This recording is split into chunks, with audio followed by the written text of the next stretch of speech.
wabarakatuh. Di sini saya akan mendeskripsikan sekolah mitra yang kami jadikan tempat praktik mengajar untuk mata kuliah produksi media pembelajaran di SMA Negeri 12 Semarang. SMA Negeri 12 Semarang merupakan salah satu sekolah menengah negeri di Provinsi Jawa Tengah yang berdiri sejak tahun 1985. SMA Negeri 12 Semarang sendiri terletak di Jalan Raya Gunung Pati, Kota Semarang. Dalam perkembangannya, SMA Negeri 12 Semarang ini terhitung sangat cepat. Hal ini ditandai dengan semakin meningkatnya jumlah siswa-siswinya pada setiap tahunnya. Sejak diberlakukannya program penghijauan di SMA Negeri 12 Semarang ini, lingkungan di SMA Negeri 12 Semarang ini menjadi asri dan juga sejuk. Hal ini menyebabkan siswa-siswinya itu bisa belajar dengan tenang dan nyaman. Untuk gurunya sendiri, di SMA Negeri 12 Semarang ini memiliki total 65 guru dibantu 18 pegawai kependidikan. Untuk fasilitas di SMA Negeri 12 Semarang sendiri sudah sangat baik. Hal ini ditandai dengan adanya berbagai lab seperti lab komputer, biologi, fisika, kimia, ruang kelas yang memadai dan juga wifi di beberapa titik area SMA Negeri 12 Semarang. Untuk mewadahi bakat dan minat siswa-siswinya, SMA Negeri 12 Semarang juga menyediakan 23 ekstrakurikuler, di antaranya ada Rohis, Pramuka, Paskibra, GCC, ICC, Kanopi, tari tradisional, tari modern, silat, taekwondo, dan lain sebagainya. Sekolah yang memiliki visi berprestasi dan berakhlak mulia ini selalu menerapkan pengaplikasian 5S kepada siswa-siswinya. Di antaranya adalah senyum, sapa, salam, sopan, dan santun kepada guru dan juga teman-teman sebayanya.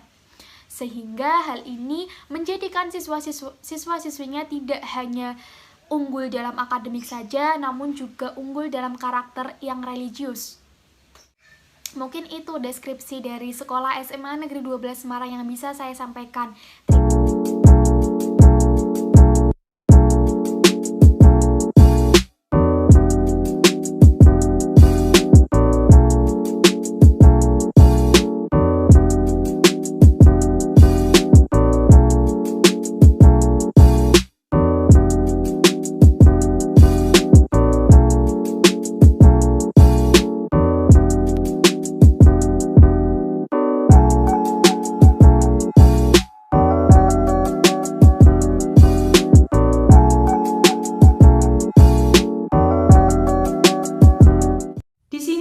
Memaparkan mengenai gambaran proses awal pembuatan media pembelajaran yang kelompok kami lakukan.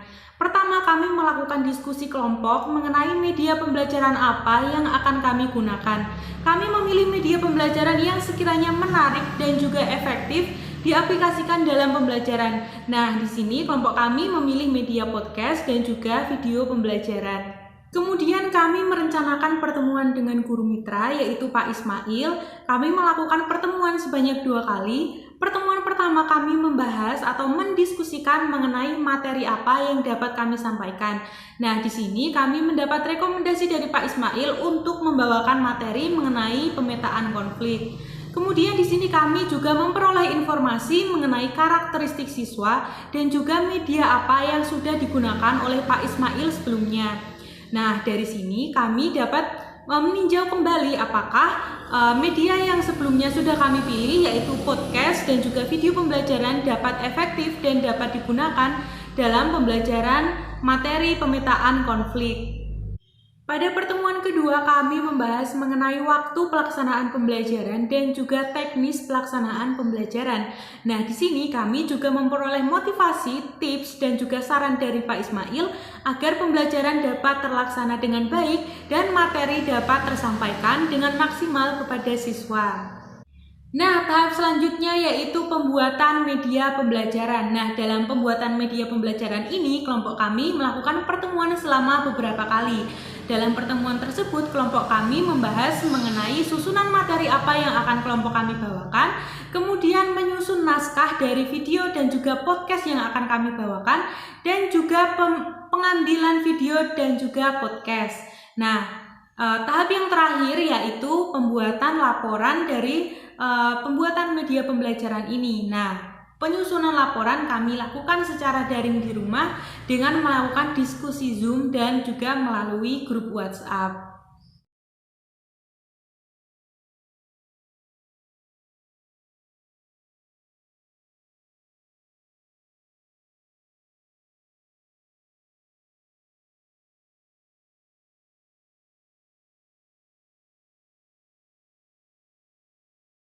Dalam praktik pembelajaran sosiologi di SMA Negeri 12 Semarang, kelompok kami mengkolaborasikan beberapa media pembelajaran. Di antaranya, yang pertama adalah podcast. Nah, dalam podcast ini kelompok kami mencoba memantik siswa-siswi di kelas 11 IPS 1 SMA Negeri 12 Semarang agar mereka paham konsep dasar konflik secara sederhana.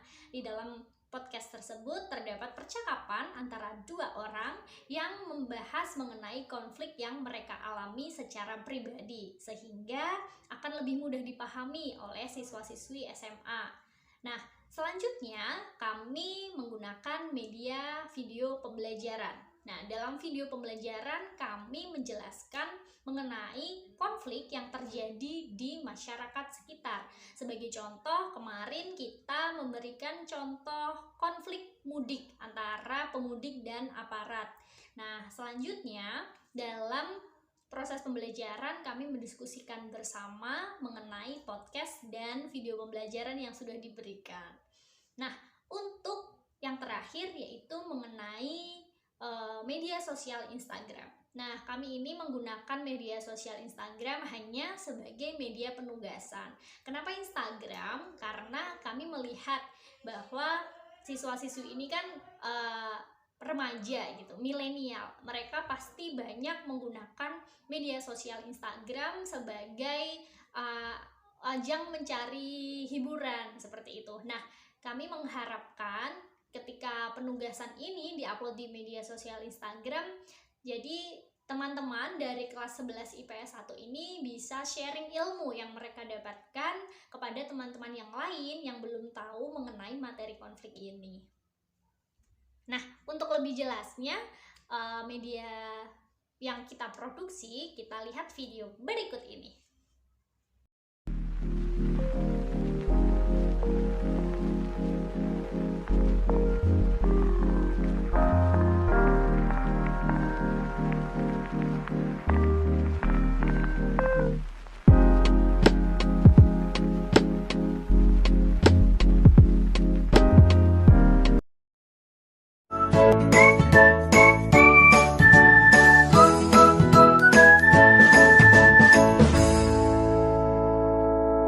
Assalamualaikum warahmatullahi wabarakatuh. Apa kabar semuanya? Semoga selalu dalam keadaan sehat ya. Hari ini kita akan belajar tentang konflik sosial. Nah, apa sih konflik sosial itu? Konflik sosial merupakan sebuah kondisi di mana ada pertentangan antara kelompok dengan kelompok, individu dengan individu, ataupun individu dengan kelompok. Nah, untuk lebih jelasnya, mari kita simak video berikut ini. Konflik sosial yang ada dalam masyarakat terjadi karena berbagai faktor. Di antaranya adalah perbedaan kebudayaan, perbedaan kepentingan, perbedaan pendapat, dan lain sebagainya. Nah, konflik sosial yang terjadi dalam masyarakat ini tentu saja akan menimbulkan sebuah kondisi yang tidak diinginkan dalam masyarakat, seperti adanya perpecahan, timbul rasa kebencian, dan juga perasaan-perasaan tidak enak lainnya. Konflik yang akan kita bahas kali ini adalah konflik yang timbul akibat kebijakan pemerintah mengenai larangan mudik menjelang Hari Raya Idul Fitri tahun 2021.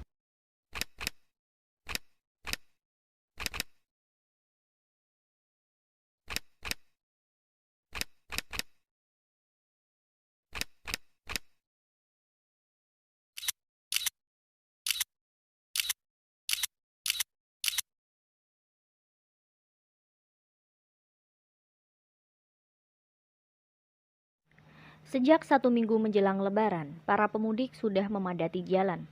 Aparat kepolisian kewalahan menertibkan masyarakat agar tidak mudik. Akibatnya terjadi kerusuhan di beberapa titik jalan berupa adu mulut oleh pemudik dan aparat kepolisian. Di Jalan Prambanan juga sempat terjadi kericuhan akibat seorang pemuda yang menerobos penyekatan hingga ia menabrak salah seorang aparat. Hingga akhirnya pemuda tersebut diamankan. Kejadian tersebut mengakibatkan kemacetan yang cukup panjang dan kerumunan di tempat kejadian. Yang kita ketahui, pandemi COVID-19 yang sudah terjadi mulai akhir 2019 hingga saat ini belum juga berakhir. Karenanya, kebijakan larangan mudik tersebut merupakan salah satu usaha pemerintah dalam memutus rantai penyebaran COVID-19. Nah, konfliknya itu di mana sih? Konfliknya itu muncul pada saat masyarakat melanggar peraturan yang telah diterbitkan oleh pemerintah mengenai larangan mudik. Padahal jika seseorang nekat mudik dari kota ke desa, dirinya akan membawa virus masuk ke dalam desa sehingga penyebaran virus tidak dapat terhenti bahkan semakin tersebar. Untuk menyukseskan kebijakan tersebut, pemerintah mengerahkan aparat kepolisian untuk menjaring masyarakat yang masih nekat melakukan mudik. Pada realitanya, meskipun telah dilakukan penjagaan oleh aparat kepolisian, para pemudik masih saja melakukan perlawanan, sehingga hal tersebut menimbulkan konflik berupa adu mulut hingga kekerasan. Demikianlah pembahasan kita mengenai konflik sosial. Sampai jumpa di pembahasan selanjutnya.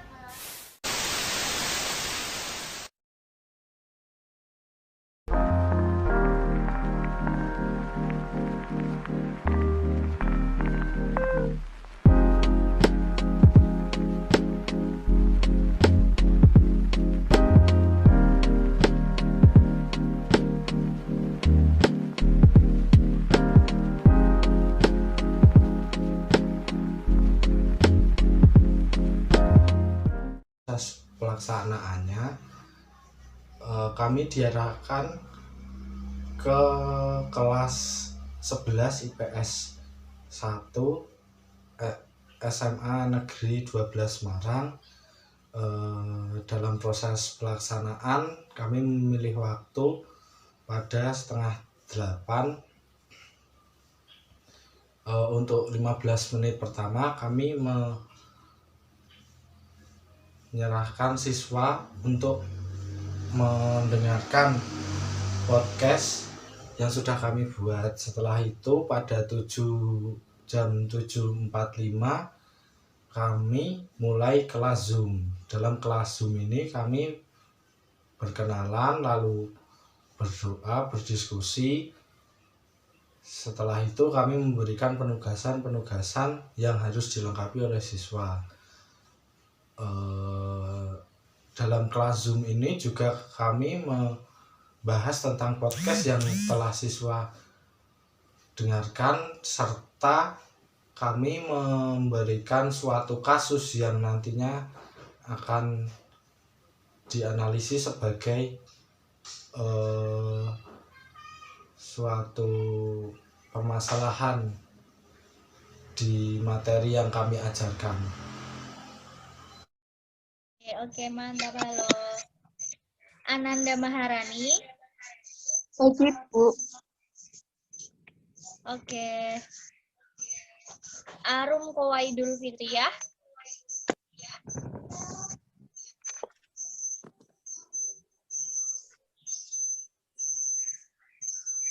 Mana nih?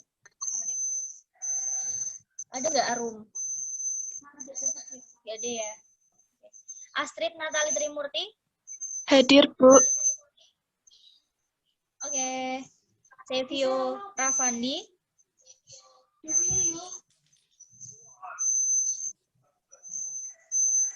Gak ada.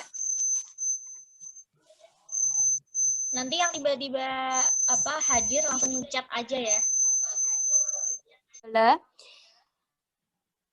Dalam pemetaan konflik itu ada 7. Yang pertama ada source, yaitu konflik yang dihasilkan dari berbagai sumber yang berbeda. Jadi konflik itu sumbernya bisa dari keluarga, atau dari masyarakat, atau dari fenomena konflik lainnya. Kemudian yang kedua ada isu, atau tujuan yang tidak sejalan antara pihak yang bertikai. Jadi adanya pendapat atau adanya sebuah tujuan dari individu yang satu dengan individu yang lain gitu. Kemudian yang ketiga ada parties atau pihak-pihak yang terlibat.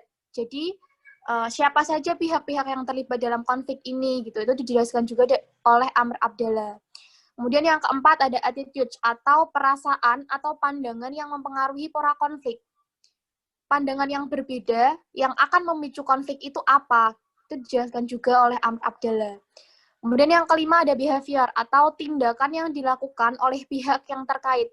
Jadi apa sih tindakan yang dilakukan oleh individu sehingga memicu konflik itu? Kemudian yang keenam ada intervention atau campur tangan atau tindakan dari pihak luar untuk menemukan pemecahan konflik tersebut gitu. Jadi adanya pihak ketiga yang membantu dalam penyelesaian konflik itu. Kemudian yang terakhir ada outcome atau dampak situasi yang ditimbulkan dari pihak yang berkonflik. Jadi bagaimana sih situasi akibat dari konflik yang terjadi itu. Nah, sekarang kita bareng-bareng berdiskusi tentang pemetaan konflik dari video yang sudah ditampilkan tadi. Dimulai dari apa dulu?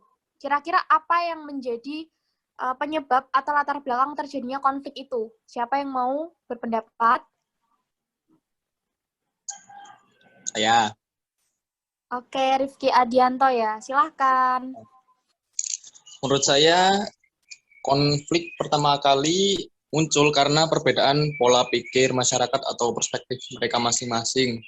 Dikarenakan tradisi orang Indonesia juga yang selalu mudik, ketika dilarang pasti, ketika tradisi itu mulai akan dihilangkan, pasti akan terjadi konflik. Ya kurang lebihnya seperti itu.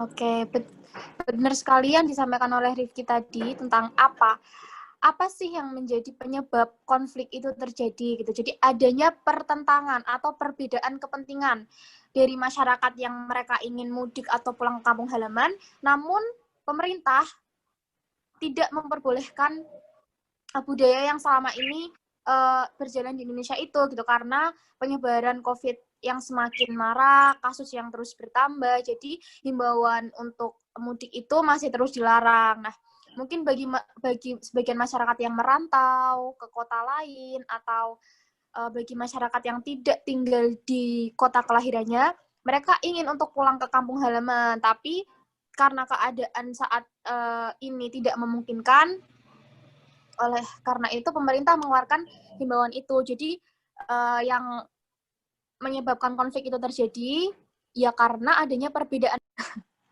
Oke, ini ya teman-teman penugasannya. Jadi kalian diminta untuk mencari fenomena konflik di sekitar kalian. Baik itu konflik yang pernah kalian alami atau kalian menyaksikan gitu.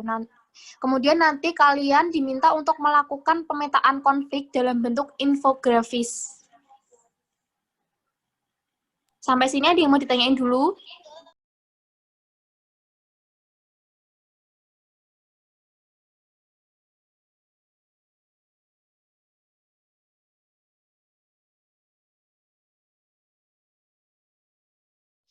Mahasiswa dari UNES, ternyata Mbak Silvi teman banyak ini tadi.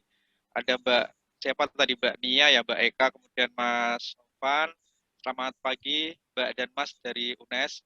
Pertama sekali yang ingin saya sampaikan adalah terima kasih kepada tim UNES yang telah berbagi pengalaman, yang telah berbagi sesuatu untuk anak-anak saya di 11 IPS 1 ini.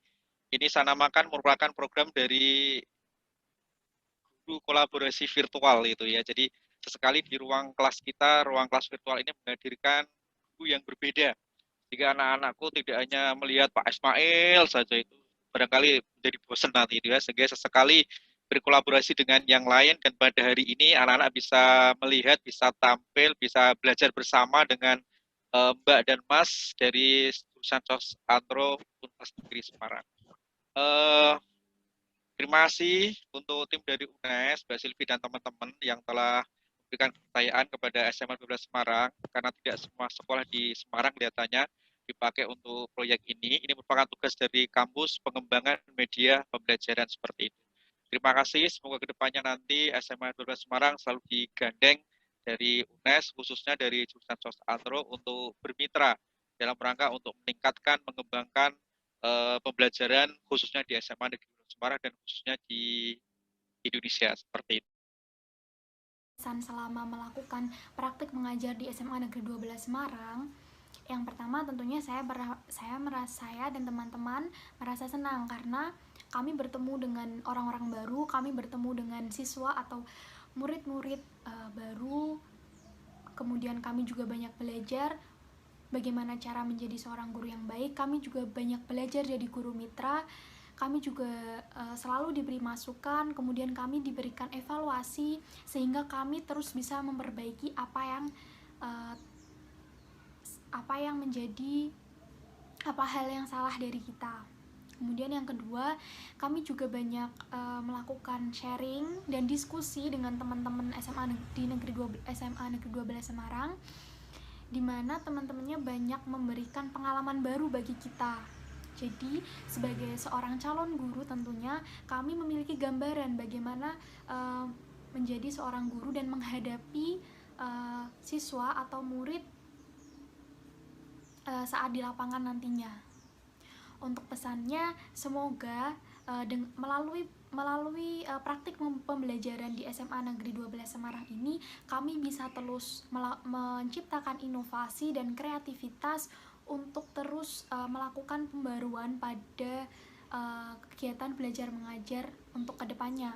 Semoga dengan adanya praktik pembelajaran di SMA Negeri 12 ini kami memiliki bekal yang cukup untuk bisa kami aplikasikan pada waktu yang akan datang. Mungkin itu kesan-pesan yang bisa saya sampaikan. Terima kasih. Sebelumnya saya juga mengucapkan banyak terima kasih untuk guru mitra kami, Bapak Ismail, dan juga SMA Negeri 12 dan juga teman-teman di SMA Negeri 12 Semarang yang bersedia untuk selalu berpartisipasi aktif dalam proses kegiatan belajar mengajar selama kami melakukan praktik mengajar. Terima kasih. Wassalamualaikum warahmatullahi wabarakatuh. Pengalaman saya ketika mengajar di kelas 11 IPS 1 SMA Negeri 12 Semarang ini tentu sangat berkesan karena ini adalah kali pertama saya mengajar anak-anak SMA begitu. Nah, ternyata di sini saya juga banyak belajar bahwa menjadi seorang pendidik itu tidak hanya sekedar mengajar lalu selesai, tidak. Saya jadi tahu bahwa dalam proses mengajar ini kita harus mempersiapkan materi apa yang ingin kita berikan, selanjutnya metode apa yang akan kami gunakan, selanjutnya medianya. Kita harus mempersiapkan dengan matang sehingga proses pembelajaran ini akan berjalan dengan lancar gitu. Dan respon dari peserta didik ini ternyata membuat kita sebagai pendidik itu menjadi senang sekali karena kalau nggak ada yang jawab tuh jadi krik-krik gitu kan. Nah, jadinya seneng sih dapat pengalaman mengajar di SMA Negeri 12 Semarang ini. Saya pada saat melakukan praktik pembelajaran ini sangat baik ya untuk kedepannya, dimana saya akan menghadapi PPL dan ini mungkin sebagai gambaran dari PPL tersebut sehingga saya dapat menempatkan diri lagi dan mengembangkan diri lagi dalam masalah pembelajaran di kelas dan juga media-media apa saja yang dapat digunakan untuk dalam pembelajaran di kelas sehingga para siswa tidak boring dengan keadaan yang sekarang ini, yang dimana untuk sekarang ini masih pembelajaran secara online seperti itu. Terima kasih. Dalam praktik media pembelajaran ini, saya memiliki kesan yang sangat baik. Saya sangat menikmati proses dari awal perencanaan hingga akhir, yaitu pengaplikasian media pembelajaran ini. Nah, dari sini kelompok kami, khususnya saya, jadi mengetahui bagaimana proses guru dalam penyusunan materi hingga penyampaian. Ternyata tidak semudah itu dan membutuhkan proses yang sangat bertahap. Nah, dari sini saya juga memperoleh pengalaman baru yang sangat berharga dan juga mengasah kemampuan saya menjadi lebih baik jika suatu saat nanti saya akan memilih profesi sebagai pendidik. Sekian kesan dari saya, terima kasih.